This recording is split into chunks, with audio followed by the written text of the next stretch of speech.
हमारे नेता तो गांडू है, उनको डर लगता है अपनी समाज की बात करने के लिए, उनको घबराहट होती है अपने समाज की हक बात करने के लिए, क्योंकि हम आदिवासी हैं, हमको मालूम है हमारा दर्द क्या है, और वही दर्द आपको सुनाने के लिए आया है। ना न्यायपालिका में आपके लोग हैं, वहाँ आपको न्याय मिल नहीं सक रहा है, ना प्रशासन में आपके लोग हैं, ना ही शासन में हमारे लोग। क्या हो रहा है, हमारी माँ बहनों को खुलेआम सड़क पे ये लोग नंगी घुमाते हैं। कहाँ होता है ऐसा, किसी के साथ नहीं होता है। आज आदिवासियों को घुमाएं, कल दलितों को घुमाएंगे, कल परसों ओबीसी को घुमाएंगे। ये हालात है देश के, और कोई खुलेआम बात नहीं किया इस मामले पर। देश के प्रधानमंत्री भी 90 दिन बाद मुंह खोले, कोई उनकी वकालत नहीं कर रहा है। 300-400 लोग मारे गए, लाखों लोग विस्थापित हो गए। क्या हालात हो गए मणिपुर के।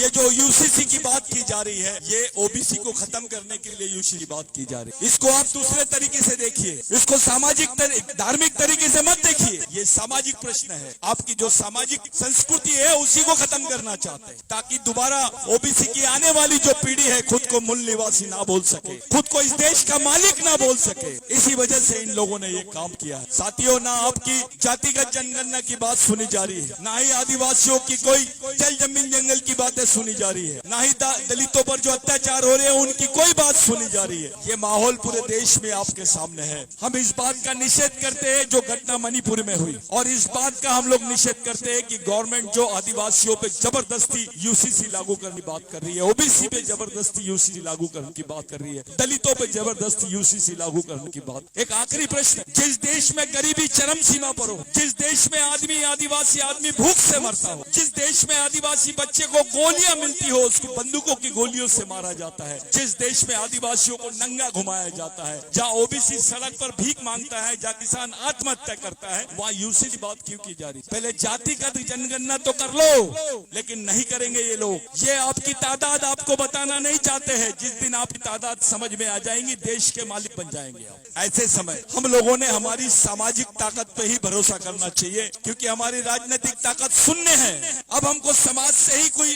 आंदोलन की तैयारी करनी पड़ेगी, जहाँ SC ST OBC रहे, लेकिन केवल मुद्दों के लिए नहीं, उस बुनियाद के लिए सब लोगों ने एक जगह आ जाना चाहिए, क्योंकि हम एक ही वंश के लोग हैं, एक ही मूल के लोग हैं।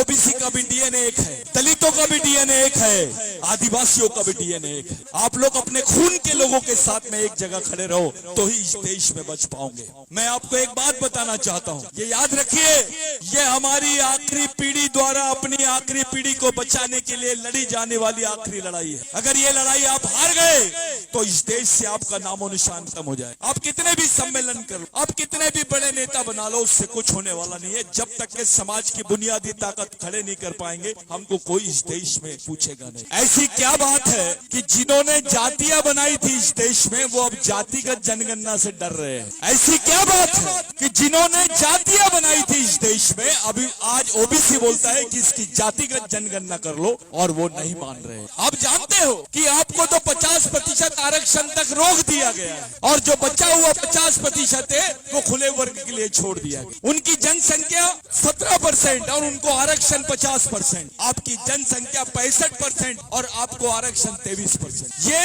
चित्र पूरे देश में दिखाई दे रहा है। धन्यवाद। मैं आप लोगों से विनती करता हूं कि आप लोग एक सामाजिक मूवमेंट चलाओ, इसको राजनीति की तरफ मत मोड़ो, इसको एक सही सामाजिक आंदोलन चलाने के तरफ लेके जाइए। हम आपके साथ में, हम सब लोग मिलकर हम काम, ये हम प्रतिज्ञा। धन्यवाद।